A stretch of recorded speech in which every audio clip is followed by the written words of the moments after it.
Yes. Oh, we're live. I do like a cup of tea, but yeah, I end up drinking too much tea and then. Hello, everybody. Thank you very much for joining us this morning. We're just discussing tea. If anyone has any comments about tea, we are. For anyone who doesn't know, my name is Claire. I'm from Listening Books, the audiobook charity, and this is Sheila Bugler, who is a brilliant author. So welcome to you, Sheila. Thank you very much for joining us for this Virtual Village Hall live author interview. So we're going to be discussing her book, I Could Be You. But before we do that, I just want to know how you all are. Have you joined us from anywhere in particular? How's the weather? Have you had a cup of tea yet today? Feel free to post in the comments. Yes, we'd love to hear any comments. For those of you who are new, feel free to pop your questions, your comments for Sheila in the chat box. I will keep an eye on that throughout the interview and forward those questions to Sheila for you. And then I've got a few questions of my own, which I'll slip in there as well. And I love answering questions. So as random as you want, I'm fine with that. I think who we got? Oh, Peterborough cup of tea. Fabulous. Thank you, Coco. I'm starting to slightly worry about this storm that's coming that keeps being on the news. It's starting to rain. And I'm training for the London Marathon at the moment, and I'm meant to be doing my long run tomorrow. So I'm slightly dreading doing it in a storm. It's going to be horrible. That's some dedicated running. Yeah, it will be my first and only marathon, I can tell you. It won't be happening. You don't want to do it again? No. Coco says we never have any exciting weather announcements. Where does Coco live if there's no exciting weather announcements? That's Peterborough. Oh, okay. I don't know. You have some weather, I'm sure, in Peterborough. Oh, brilliant. Right. Well, I'm going to jump in with a couple of questions to get us started while you're all joining in the chat there. So I Could Be You. I really enjoyed this book, and I'm not sure entirely what I was expecting from it, but I really enjoyed it to the point where I was kind of sneaking in corners and carrying on reading it. Kind of what was the idea behind that? Because is it the first book in the D. Durand series? Yes, so it's the fourth book I've written, and it's the first book in my D. Durand series. So there's a few things behind it. Let me think. So first of all, the location's really important because it's set in Eastbourne, and I had quite recently moved to Eastbourne when I started writing the book. So I wanted to write a book set in Eastbourne because I really love Eastbourne. And one of the reasons I love Eastbourne, I love seaside towns generally, and I wanted to write a book about a woman sort of living on the edge of England, which is often how we describe Eastbourne here. We talk about it being the edge of England. A woman sort of living in a remote-ish seaside location, alone by herself, and sort of she's kind of on the edge of her life as well. I wanted to write about a woman who'd kind of reached a point in her life where she felt lost and she didn't know what to do. And also, really importantly to me, I wanted my central character to be a woman in her 50s. I didn't want to write about some spry young thing in her 20s. I wanted to write about a woman about my own age, and that experience of being a woman in your 50s, being single, having had a career and suddenly that career is over and not being sure what you want to do with the rest of your life.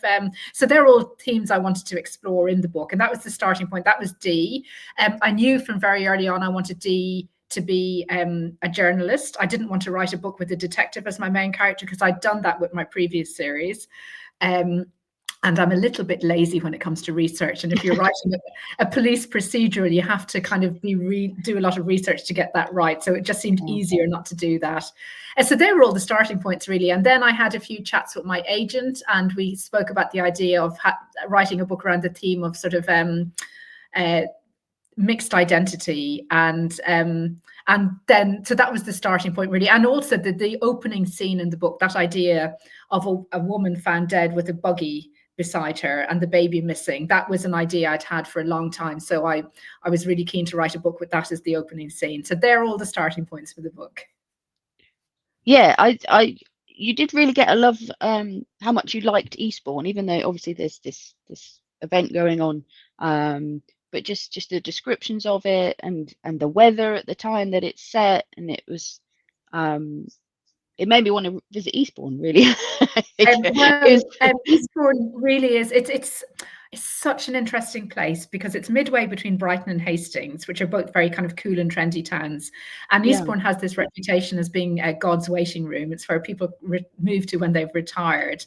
And when I moved to Eastbourne, I knew almost nothing about it. And it really is. It's a lovely town. It's got stunning coast. It's got amazing countryside. We're on we're at the beginning of the South Downs National Park. And so I just wanted to kind of celebrate the beauty of the place in the book as well. I also love that Dee, as you say, wasn't in her 20s or 30s. She's had a career. She's had almost a separate life in some respects to where she is now. Yeah, I think that's something that we don't see a lot in crime fiction. So generally in crime fiction, we see if there's a central character is a woman, she's normally in her late 20s, early 30s. That's generally, I'm generalizing, but that is a very common age for a female character to be in a crime novel. If they're a man, they're usually slightly older, but that's allowed if you're a man, right? There's very few, it is slightly changing, but when I wrote that book, there were almost no books with a central female character in her 50s, and especially a central female character who isn't just the kind of stereotype of a happily married mummy who's at home looking after the children while her husband goes to work. Dee is, she's very messed up, she drinks too much, she has several not very sensible relationships with men. And I think single women in their 50s, a lot of them are still looking for love, and they're not perfect. They're still learning about life and learning about themselves. And I also really liked the idea that she'd had this big career and that was over, and she didn't know who she was or what to do with the rest of her life. And I think that's a decision that faces a significant amount of people in their 50s, and it's not explored a lot, particularly in crime fiction, and particularly when the character is a woman. Absolutely. I going back to what you're saying about having to do research for detective, I thought it was refreshing. She was a journalist, so she has that kind of investigative background, and she knows how to get into stories and things, but she's not necessarily directly involved with the detection of it. Well, no, and that gives you a lot of freedom as a writer, you see, because she can kind of do her own thing. She's not, she doesn't have to do it within the boundaries of police procedures. She can just kind of go and be her own agent. So it's much more fun as a writer in a way, because she can do things that a police detective probably wouldn't be able to do. Absolutely. And she's not solely unconnected with it, that, that she's not a builder or no, and or an old lady in a village. Exactly. And so in a way, and I never meant for this to be the start of a series, but that's what it became. And in a way, partly that is because through investigating this one crime, Dee sort of finds herself again and finds her in terms of career, the next stage of what she's going to do after this, and that you see that unfold in the next few books. So the point of view of the characters bounces back and forth between each chapter, which I really liked, although it took me a little while to get used to that. How difficult is that to write? Being in different. For me, it's not difficult, and every writer is different. And the reason it's not difficult, I don't say that sort of in a big-headed way at all. It's just that what I find difficult is writing just from one character's point of view, and there are a few reasons for that. One is confidence, I think, which it's taken me a long time to believe that I can write a book from one character's point of view and keep that story compelling enough from one character's point of view. But the other thing is that for me, there are so many characters I want to explore in a novel. I want to write from the point of view of other characters, because that's, for me, that's kind of part of the story. And particularly in this book, writing from Katie's perspective, that felt really central to the book and to the story. Yeah, I thought it worked really, really well. Because I think you've got to, as you say, you've got a better understanding of their motives and why they're doing certain things. And it's fun as well, because you're writing with two different voices. I don't find shifting between the different voices difficult at all. I find that quite easy. And it probably makes it just a bit easier to write the book as well, because moving between different characters' point of view all the time, it does help move the story forward. And I think for me, that is harder to do when you're keeping in the viewpoint of one character. I've done it with my last few books, but I think it is slightly harder, more challenging. Yeah. Coco says, an old lady in a village throwing shade at the TMC there. I'll be the little old lady in the village, probably. I'm rapidly getting I to love that them. I love them. I also love the start of this book because it really jumps into the action. There's no kind of preamble of no. But there's a lot leading up to this point, which gets revealed as you go through the novel. Did you have to effectively work backwards, or did you start at the murder and then work from there? So let me think, how did I do that? Generally, how I write my books is chronologically. So I start from the chapter 1 and I work through. What I do have to do, say with a book like this, is I do have to have a timeline that I write out and I keep referring to, because this book doesn't just shift between points of view, it shifts from present to past as well. And that's quite tricky to make all that work and make it align. And the other thing that's really tricky about that is because when you're writing a crime novel, obviously you have chapters that have big reveals in them throughout the book, and trying to make sure that the big reveals in the present are lining up with what I'm telling the reader about the past story. That's quite challenging to put all of that together. Actually, challenging is an understatement. It's really painful and it's really difficult. Is it so with the different points of view? You effectively almost writing two books at the same time and then kind of marrying them together? I have writer friends who literally write the two different points of view as two separate documents. I don't do that at the beginning. So what I do, like I said, is I write my chapters. I go chapter 1, chapter 2, etc., and I jump between the two points of view. But I'll do that in my first draft. But then, because of that issue of making sure that everything lines up and there's no obvious errors, what I then do is I'll take out all of the D chapters, for example, and I'll go through them chronologically, just make sure that they make sense as a whole, and the same for the other characters' points of view, and then see how it all fits together. It takes a good few drafts to get there. Yeah, I can imagine it would take a lot of time. So Coco says, I do love reading from different characters' point of view. It's really interesting seeing the story start to piece together.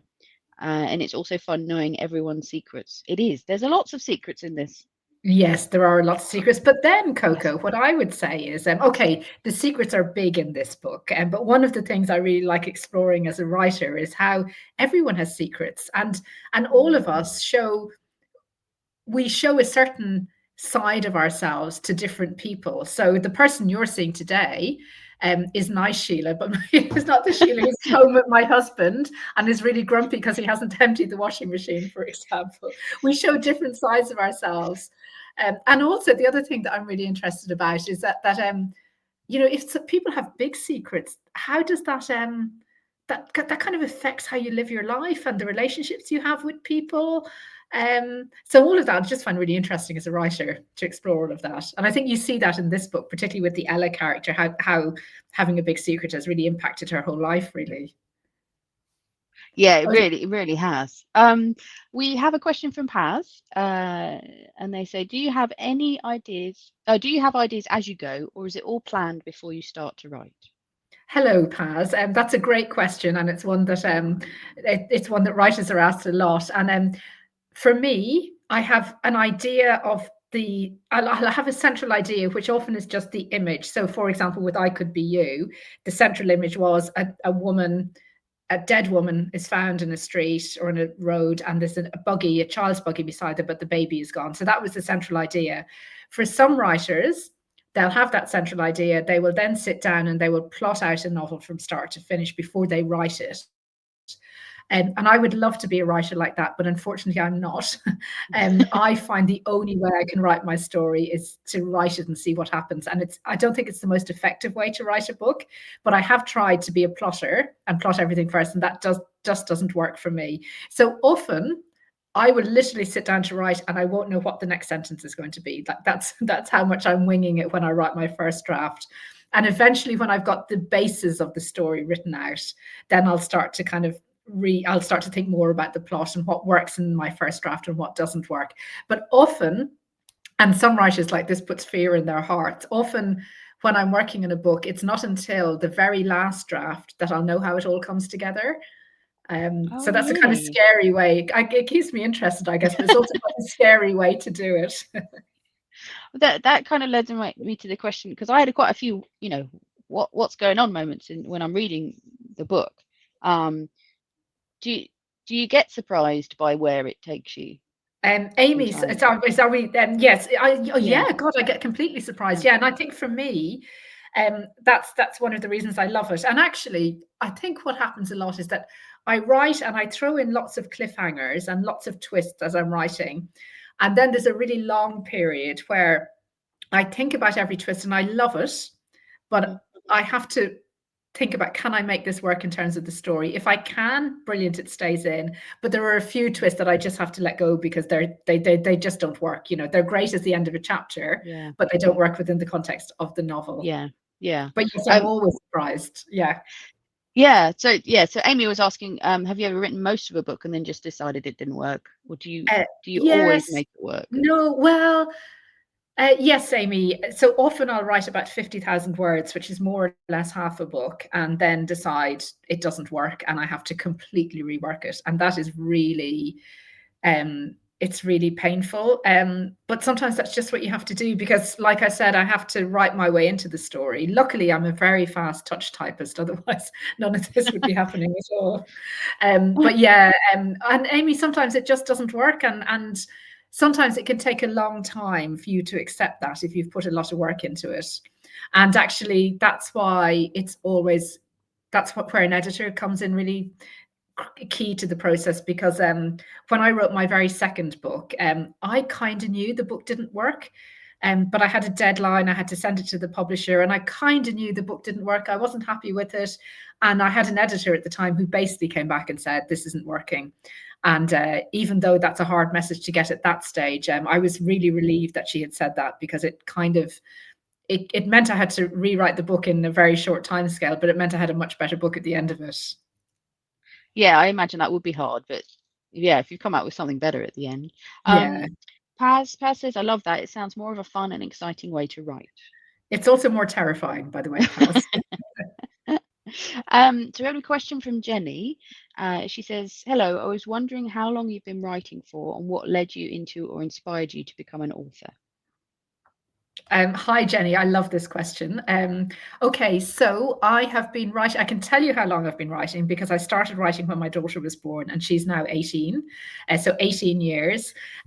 Like many writers, when I was little, I wanted to be a writer, but I just didn't have the confidence to kind of ever follow that dream through. So I just did other stuff. What I did was, through my 20s and 30s, I did like so many different jobs, you wouldn't believe it. And this is quite a common thing with writers, actually. I did loads and loads and loads of different jobs, and I never found something that I'd like it for a little bit, then I'd get bored or whatever, and I'd move on to something else. I have switched careers so many times, it's ridiculous. And then I have 2 kids. So my son was 4, and when my daughter was born, I had this real light bulb moment. It was a really hot summer in London. We were walking through the park, and I just thought, this thing that I've always wanted to do, if I don't sit down and try to do it properly, one day I'll be lying on my deathbed and I'll think, why didn't I try that? And that was the starting point. And it was a really strong moment. So I went home that evening and I started writing. But the thing about that is, first of all, I was on maternity leave with two young kids. I had no idea how to write. I'd never done a writing course. I read lots. I'd always read lots, but I didn't know anything about writing. So I started writing, and for some reason, I just kept going. So I wrote lots of really, really bad stuff for ages, like terrible stuff that nobody will ever see because it was terrible.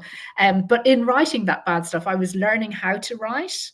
And at the time, I didn't even know I wanted to write crime fiction. I was trying different stories, different things. And then I was reading a novel by Harlan Coben, and again, another light bulb moment. I was halfway through that and I just thought, oh my goodness, this is what I want to write. This is what I want to do. I think I could do this. Now, I'm not saying I'll ever be anywhere near as good as him, but that I knew then that's what I wanted to do. And that kind of helped to turn me. And from there, I started writing crime fiction. And I was very lucky because then I got accepted onto an Arts Council funded mentoring course where I had a mentor for a year who helped me write that first novel. But the thing about writing is it's really, really, really difficult and it takes forever. So that first novel never got published. I wrote a second book after that got me an agent, but again, never got published. So it was my third book, Hunting Shadows. That's the third book I wrote, but it's actually the first book that got published. Oh, wow. And on all of that, how naive I was when I started, because that day in the park, I thought, I know what I'm going to do. I'm going to go home, I'm going to write a bestseller, and I never have to go back to my day job. And that was 18 years ago, and I'm still doing the day job alongside my writing. So that's... Well, yeah, I think you hear a lot about people I wrote a book on the train to work, and now it's a bestseller. But you don't hear about necessarily as much about the people who like graft. and to be honest with you, I don't believe that anyone writes a train the book into bestseller. Even the people who get successful very early, they've still put a lot of graft into it, because you can't not, for a book to be good, and I'm not saying that mine are good, but even for it to be good enough for somebody to want to publish it, there's a lot of work that goes into that. And even writers who are very successful very early on in their careers, they've still worked really hard to get to that point. And some writers, they might kind of make little of it, but they have still put a lot of work in. They absolutely have. Would you, with all the experience you have now and knowing what works for you, would you go back and look at those earlier novels and kind of critique them or rewrite them? Or I don't think no, I wouldn't critique them. What I have done with the earlier books is, like, they haven't been wasted, and they haven't been wasted for two reasons. First of all, I think of them as my learning to write books, and that's a really important part of becoming a writer. And secondly, even though they never got published, there's lots of bits from those books that have fed into my later books. So the opening scene in I Could Be You, that was the opening scene in the second book that never got published, and I kept that opening scene, and I always thought I'm going to get that in somewhere someday. And then the first book I ever wrote, there's loads of things about that book I still love. I can see now completely why nobody wanted to publish it, but there's still a story there, and there's images in that book that I would definitely like to have at some point in another book. So none of it's wasted, It's just, it's learning, as you said. It's learning, it really is. Yeah. And I'll stop in a minute for the next question. But the other thing I would say is that I think for anybody who thinks they want to become a writer to be rich and famous, that's the wrong reason to do it, and that's why those books that never got published, they're really, really important part of my journey as a writer and how I'm a writer today. So, that time isn't wasted at all, but it definitely didn't make me rich and famous. How do you fit in? Because you said, where you're doing other things as well. Yes. How do you fit it all in? Yeah, that was really difficult. So I started writing when I was on maternity leave. So then what I would do is, my son started school, and my daughter, when she was still at home with me, I would write when she was asleep during the day, which wasn't very much. And then I would fit some hours in the evening after the kids went to bed. And then when I went back to work, at that time I was working 3 days a week. And I was driven by fear. There was a lot of fear there, because I kept thinking I have to keep writing, because if I stop, I'll just give up. So what I used to do, I would get up really early. I'd get up about 4:30 in the morning on the 3 days I was working, and I would write then. And that was my writing time. And for the first few years and the first few books, that's when I wrote. because in the early days, on my days off, I was with my daughter because she was still at home with me. And then later, when both the kids were in school, at that time I was working 4 days a week. So I would, still work in the mornings. When we moved to Eastbourne, I was commuting in and out to London on the train. So that was brilliant writing time, the train time. And I'd have like a day off work when both my kids were at school. I used to write a bit at the weekends, but you can't write all weekend when you've got 2 kids and a husband who need a bit of attention, and then and now it's hard. It's still hard because I still have my day job. But there's been lots of, things around my daughter, that same daughter, she was very, very sick for a few years. So that meant I had to stop completely. And then she got better and I was able to write again. And these days, even though I work 4 days a week, I work from home. So I'm better able to kind of fit my time around the job and the writing. But it's still difficult, it's hard. Yeah, you have to really want to do it, I would imagine. Yeah, that's the thing. That's the thing. But what I would say is that when I started writing properly back in the day when I was on maternity leave, it didn't take me long to realize that the thing I'd been looking for in all of these other jobs, I had found it in writing. And that was a huge sense of relief. And I honestly, for the first time ever, I thought, okay, I have found my little thing in this big, complicated world. And that's what still keeps me going, is that absolute knowledge that writing is the thing I'm meant to be doing in this life. Not, and that sounds possibly sounds a bit deluded and a bit arrogant, but that's what keeps me going, is that sense of me being most myself. Oh, fantastic. Paz, this leads on quite well. What was the best bit of advice your mentor gave you, or you have had since you were published? Hi, Paz. That's a really great question, actually. I think probably maybe not just advice, but advice and something else. So the advice he gave me, which was very hard advice, but is very true, is that this is a really tough business. And when you're starting out as a writer, people tell you that.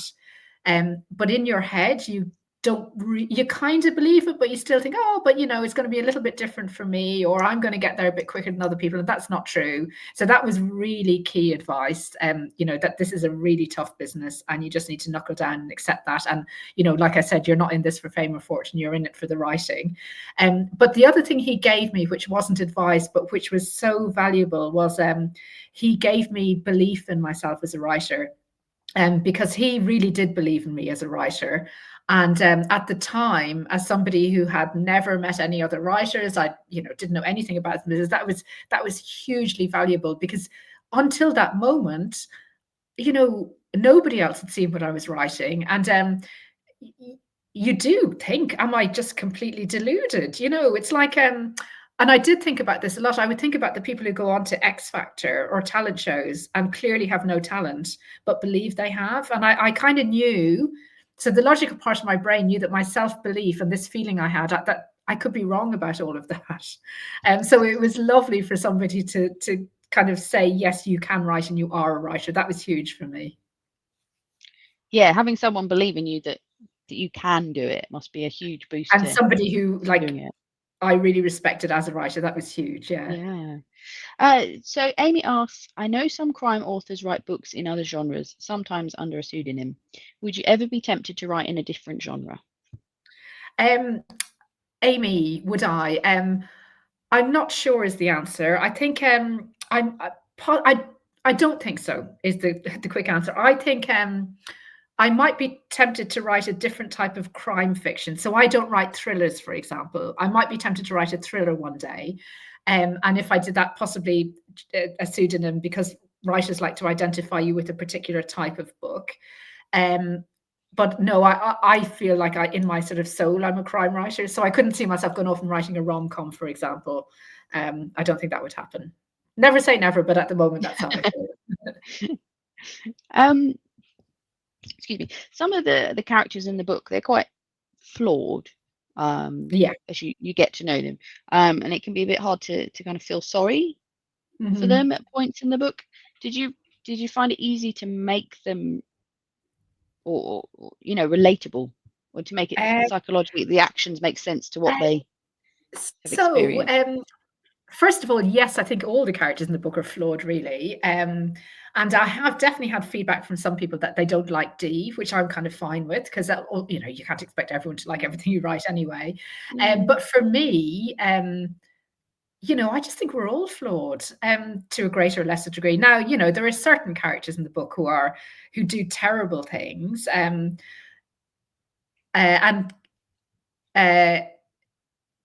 did I struggle to make them likable? So for me, even really unlikable characters can always justify to themselves their motivation for doing something. So I think if we take Katie, who's the classic kind of villain in that book in some ways, for me, she's actually a very sympathetic character, because I think, you know, she had a very unhappy childhood, and she was quite a damaged character.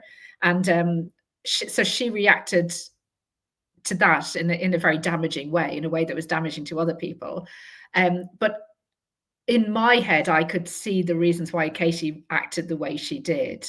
But I get that other people might think, "God, she's just horrible," you know. But you know, I mean, some people. So Dee's love interest, the first guy, I mean, he's just horrible. You know, no sympathy for him at all. But generally, and I do think about this a lot. So one thing I always think is, and I really believe this, I think that unhappy people just do behave badly sometimes because they're unhappy. And you know, you see that in life. You see people who have affairs, for example, and it's not because they're evil or nasty or they deliberately want to hurt their partner. Now, some people are, but a lot of people fall into an affair, for example. Can I just say, I've never had an affair, so I'm not saying this about myself. But some people do things like that. Generally, they're driven by unhappiness. They're driven by some sense of unhappiness. And I one of my kind of life mottos is unhappy people behave badly. So that's one thing. And then the other thing that I am slightly obsessed with is the impact of childhood on the adult. And I think that, that's definitely comes from me being a mother, and being a mother when I started writing. But I'm really interested in exploring the effect of a bad childhood on the adult, because I think that the damage of that can be so long term, and that's something that really fascinates me. Yeah, I think that definitely comes through in the book, particularly with Katie. You don't know so much about Shane's childhood, but there's obviously something there that has. Well, in a way, I think with him, I just think that he was just an arrogant young man who got caught up in something. And again, you know, I don't think he had a bad childhood particularly. I think in my head, you know, he's probably a bit of a, you know, benign neglect parents who were sort of wealthy and socializing a lot. And but he was just, I think Shane's kind of fault really was just arrogance and not the brightest tool in the toolbox, really. Yes, yeah. I think you can kind of see how he's been manipulated, and I think sometimes you feel a little bit sorry for him in some ways as well, even though he's not the nicest. I think the impact of his bad behavior far exceeded you know, the detrimental effect. I mean, you know, what happened to him was really terrible, actually, and actually, I don't blame him for being really angry about that later, you know. Yes, absolutely. Yeah, I think as you go through the book, your feelings about each of the characters does kind of change and adapt as you learn more about them. Yeah, and you know, there's their another past thing. Well, I think so, and there is this other thing, which is that you know, very often in life, one terrible incident can have such long lasting consequences on a person's life. You know, we see this all the time. People make one mistake and that's it. Their whole life is thrown off track. And again, I think possibly as a mother, you're always so aware of that, you know, that you have lovely kids, but they could do one, you know, they could get in a car with a drunk person, they could drive a car when they're drunk one night, or, you know, just one terrible incident because of not thinking too far ahead, because the teenage brain is incapable of that, can just literally send somebody's life so badly off track. So Dee kind of she gets through this. Yes. And you know, she's making plans. Is what's next for her as a character? Okay, so what's next for Dee? For those of you who haven't read any more in the book, basically, and again, going back to flawed characters, she's massively flawed in this book. She's full of self-pity. She, you know, drinks too much. She's not really getting hold of what she needs to do to get her life back on track. But she does that through the book. And then through the next books in the series, she's kind of properly back on track with her life. Now, she still makes some silly mistakes because, you know, she's human and we all do that. But she gets her life back on track, and career-wise, her career kind of goes from strength to strength. She and I'm not giving anything away here. She becomes she gets quite a reputation as an investigative journalist, uncovering miscarriages of justice, and that kind of becomes her thing in the next few books. Yeah, I really liked her as a character. I'm surprised other people. I love her as a character, and actually, she is based on a real person, and that's quite known in Eastbourne. So, the person upon whom she's based, who is a wonderful woman, you know, her friends all know that Dee is loosely based on her as well. Were they flattered to be a character? No, in I your think book? she is flattered. She hasn't said it. I've never actually specifically said to her, "You do know I based Dee on you," but she does know, and there'll be little things. If people read the book and Dee gets a haircut, they'll say to my friend, "Oh, I see you got a haircut recently." Is it hard to not to kind of put those things in when you've kind of slightly based it around a real person? Is it hard not to? No, do you know what it is? It's very loosely based on her, for starters. Yeah. So Dee is completely Dee. She's a figment of my imagination. There's little elements of this woman's life that are a little bit based on Dee, and for me, you know, Dee is a combination of all the feisty women I know in their 50s. You know, she's been through some stuff. She's a survivor. She's still standing. She's been battered around by life, but she's not going to let it defeat her. She's still looking for love despite everything she's been through. She's fiercely loyal. And, you know, for me, the kind of central driving force of that book is Dee's love and loyalty for this sort of lonely little family that moved next door to her.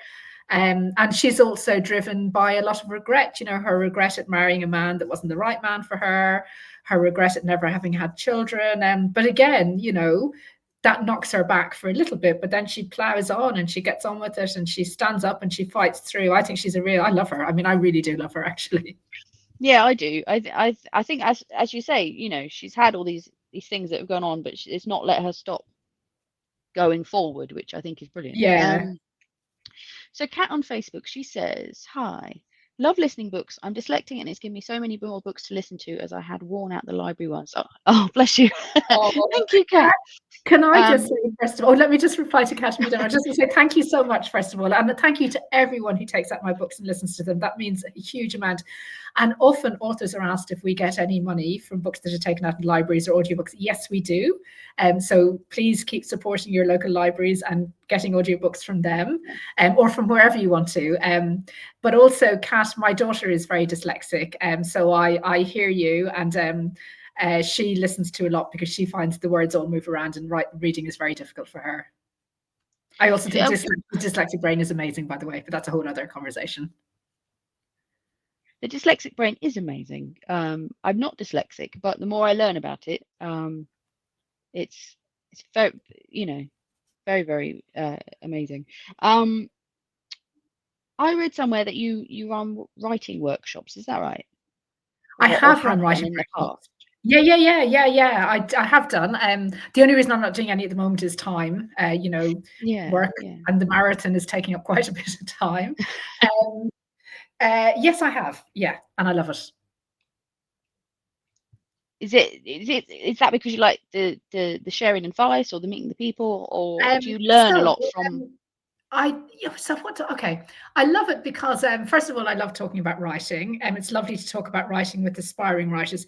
The thing I love about it most is that when I run a workshop, there'll always be a group of people who just don't get it. They just don't get what you're talking about. They don't get sort of some of the concepts. But then there are people who absolutely get it, and that's a joy because you see people who are who just get it, and they get the concept you're trying to get across, and that's like a real beauty because they're the writers in the group, you know, and that's lovely. I love that. Yeah, it must be nice kind of being able to talk to other potential writers and kind of share that knowledge that you've gained from no, it's lovely. It's lovely. Well. But like I said, the thing for me is that it's the moment you see somebody getting something and you just think, oh, that's great. Yeah, absolutely.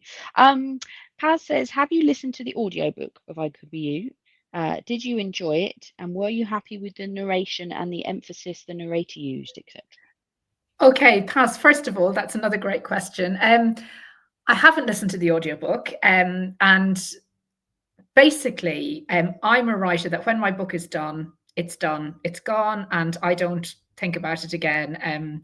So that's the main reason I haven't listened to the audiobook. I do listen to audiobooks a lot, especially I said at the beginning of this, I'm training for the London Marathon, and audiobooks are literally my life as I do my long runs. So I love listening to audiobooks. Haven't listened to this one, haven't listened to the audiobooks of any of my books. And a lot of writers do have issues with the person who narrated their book. I don't. I just think it's the audiobook's job to find the right narrator for the book, and I'm really happy to trust them with that decision. Sometimes as a writer you get asked to choose between a few narrators, and when I have done that, I'm just not very good at it, to be honest. Often I'll choose somebody and everyone else will think the other person's better, so it's probably better that I don't do it. And then the narrators sometimes contact me, which is lovely. Some of them contact me to ask specific questions about pronunciation, or if there's anything I want them to sort of say in a particular way, which I think is really sweet and lovely. Would you ever consider narrating it yourself, or would that not really work? It's not something you're interested in. So I have been, I know other writers that do it. My friend Marion Todd does that. She narrates her own books. I would love to do it. I love the idea of doing it. However, I have been told it's really, really difficult. And secondly, I'm really aware that I'm not an actor. So the narrators who narrate these books, they're all trained actors. So there's two parts of that for me. One is, do I really want to take a job away from somebody who's going to do it better than me? And secondly, related to that is, I just don't think I'd be the best person, maybe, you know. I think surely an actor is going to do a better job. That's their job, you know. Yeah. When we spoke to Marion last month, and yeah, she was saying how hard it is to read. The thing I would say about Marion's books, though, is that because she's written that one series and her voice is so strong in those books anyway, I can see why the audiobook company really wanted her to narrate the books. That really makes sense to me. Yeah. And she has to keep going now. You couldn't switch narrators halfway through. It would be a bit like listening. This sounds slightly different. You've written a few series. Can you tell us about it's Ellen Kelly, is it? The D.I. Ellen Kelly series? Yeah. So I've written 10 books in total. So my first 3 books were the central character was Ellen Kelly, who's a detective, London-based detective, second generation Irish, recently widowed, and she's such a different character to Dee. She's the same in that she's a very strong woman. She's widowed. She's got 2 children. She's a bit of a moral crusader, Ellen. She has a very strong sense of justice. Very. I'm quite kind of I'm quite nuanced in terms of I would say that I see the grey in between in right and wrong. Ellen is very much black and white. She knows what's right. She knows what's wrong. And if she sees something wrong, she's got no issue with fixing that, even if it means bending the rules. I love her. The novels are based in Southeast London, around Greenwich, which is where I used to live, which is why I set them around there. 3 books in the series. There would have been more, but this is what happens in publishing. The publisher decided they didn't want to do any more crime fiction books. I'm in the process of finding a new publisher at the moment, so it might be that there are more Ellen books at some stage, but they're my Ellen books. There's also my Dee books. There's 4 books in that series, and I've also written 3 standalone novels. And actually, as a writer, if I have a choice, which I mightn't, because often publishers sort of say what they want, but my preference would be not to write any more series and to keep writing standalones, because that's what I prefer writing as a writer. Would you, if you did have to continue, would you almost do a new series where Dee and D.I. Ellen Kelly meet and there's... No, I'd never have them meeting. Would it not work?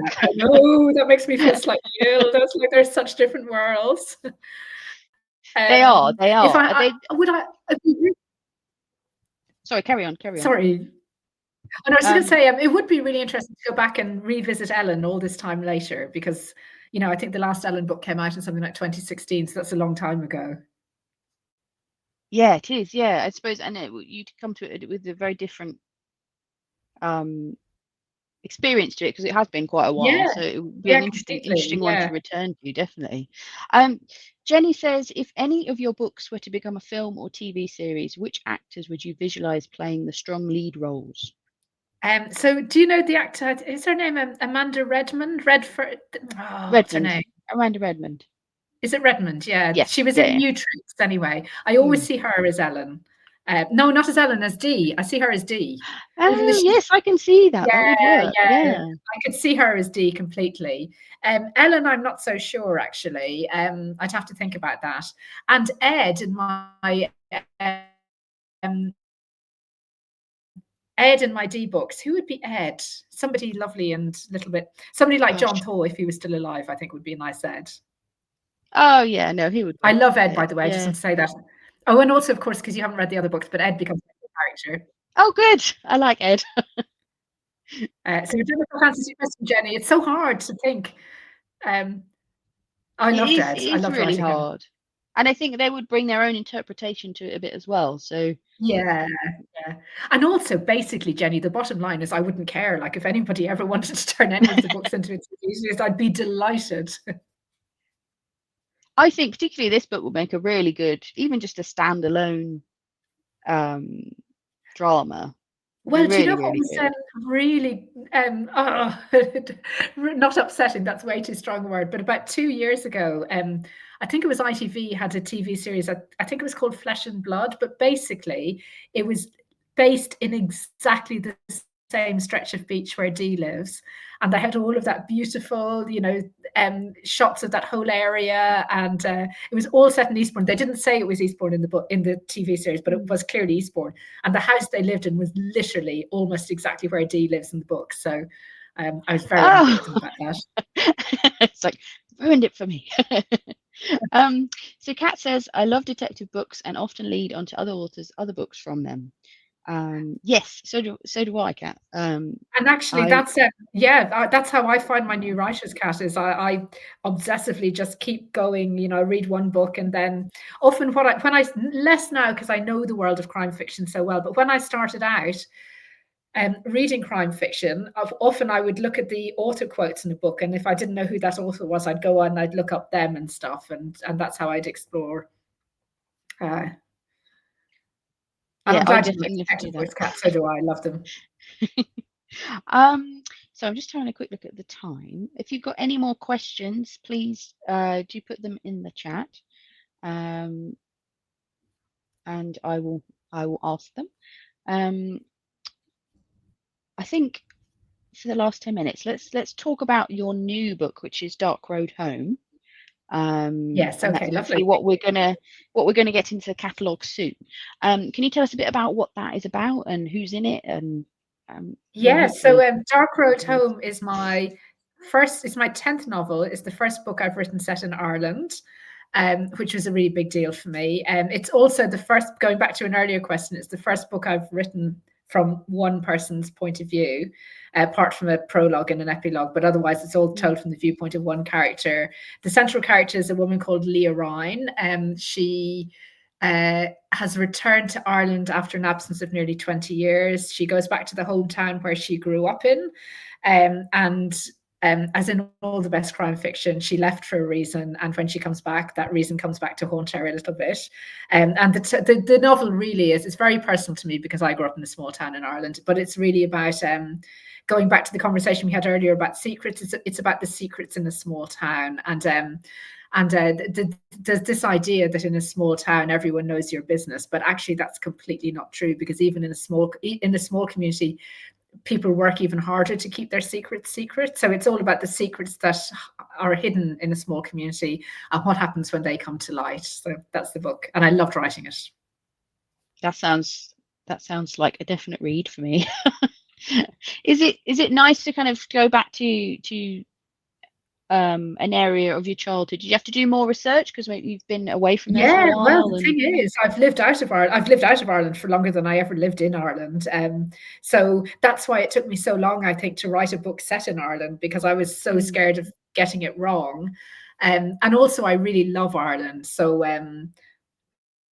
it just took me a long time to find, I think, the story maybe that I wanted to write about Ireland, and but it was lovely. It was lovely because you know, for me, as you've probably picked up on, location is a really central part of a book to me, which is why, you know, Eastbourne, I tried to bring it to life in the D books, and why I wrote about Southeast London in my Ellen books.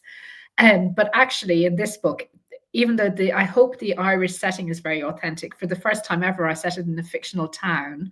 And the reason for that is that I knew if I set it in a real town in Ireland, I'd be getting emails from people saying, "Oh, you got this street wrong, and when you turn left here, that's not where you know."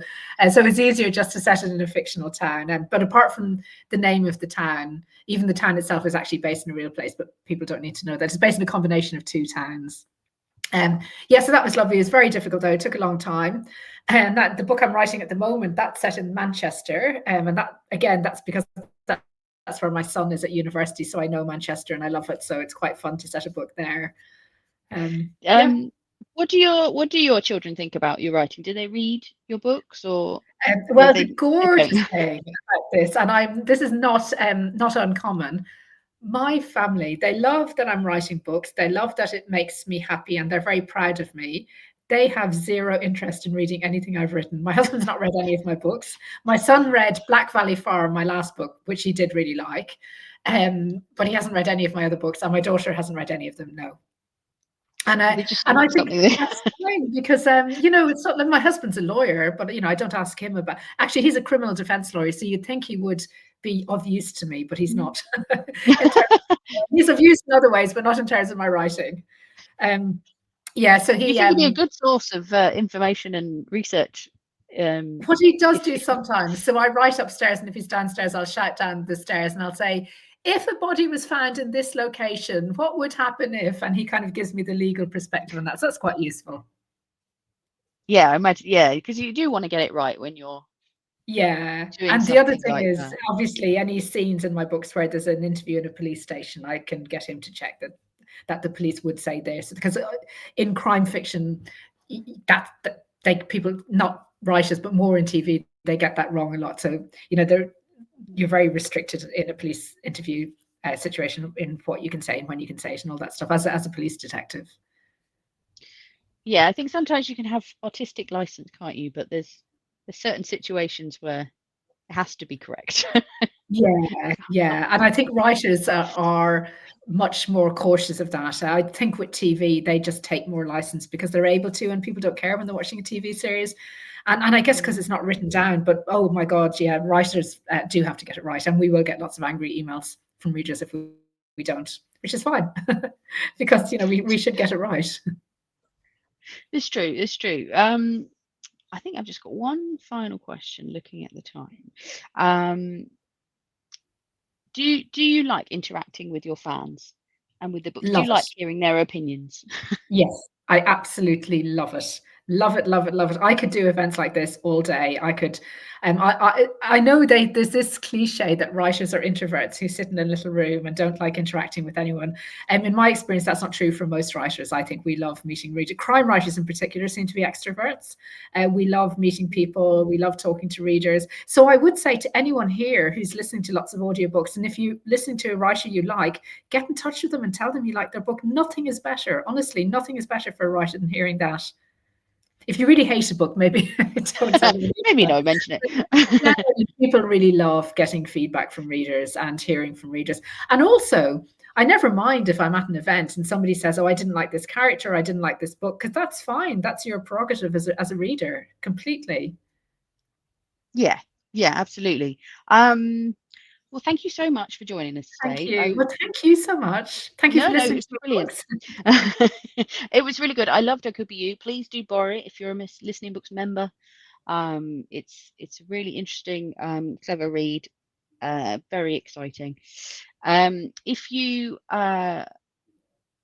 need access to audiobooks because you have an illness, disability, learning difficulty, or mental health condition, do consider joining Listening Books, and you can access I Could Be You and thousands of other titles. Hopefully we'll be getting Dark Road Home soon in the catalogue as well, because I'm quite looking forward to that too. And thank you very much for joining us. Have a lovely afternoon. when it gets there. We nearly get to. And thank you, Sheila, for joining us. It's been really, really interesting. My pleasure. Thank you. Thanks, everybody. Cheers. Bye, everyone.